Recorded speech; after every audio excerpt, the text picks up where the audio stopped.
There are 7 steps to being in control of your personal and social support. Step 1 is about your money. Can you get money for your support? And if you can, how much might you get? To figure out how much you might be entitled to, you can use a self-assessment form.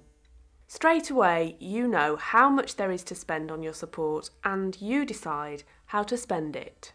Which starts off with a self-assessment, which is a question and answer form asking questions like, do you live with anyone else or do you live alone? The people that you live with, are they able to give you lots of support or not very much support? And then more of this kind of medical questions about what help you need with washing, dressing, that kind of thing. What we've actually done is had to go through a self-assessment process. That's where you're given a questionnaire, which is very much like a magazine type of questionnaire where you fill in the questions and you awarded points for answers. We've gone through that process, which took us 3-4 minutes to actually go through, which really tried to identify Joseph's needs. After we've completed that, the social worker added up the points. Each point is worth so many pounds, and then we were given, this is how much money you're entitled to. Under the In Control, the self-directed support system, you'd have, you complete a simple questionnaire, really, and it's just a tick box, really. It asks you, and it focuses more on the effect that your disability has on your life. So how can you live your life, still live your life with a disability? How can we help you to do that?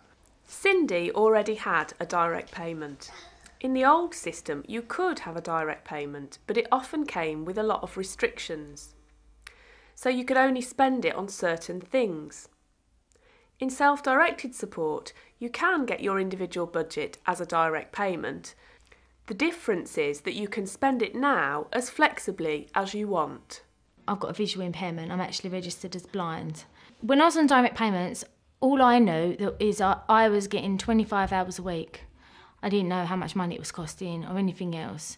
But on individual budgets, they told me exactly what that cash equivalent is. So I know how much money I have a year and I know what I can do with that money and spend it how I please, as long as it meets all my needs. In the old system of social care, assessment and care planning could take a very long time.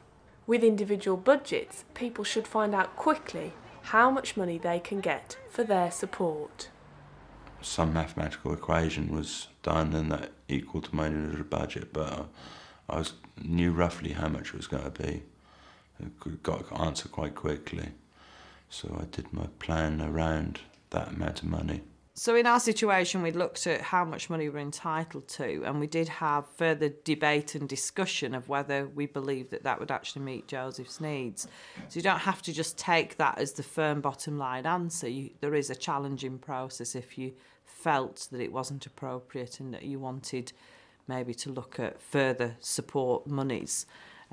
If you could clearly demonstrate that the money was given didn't actually meet the person's needs.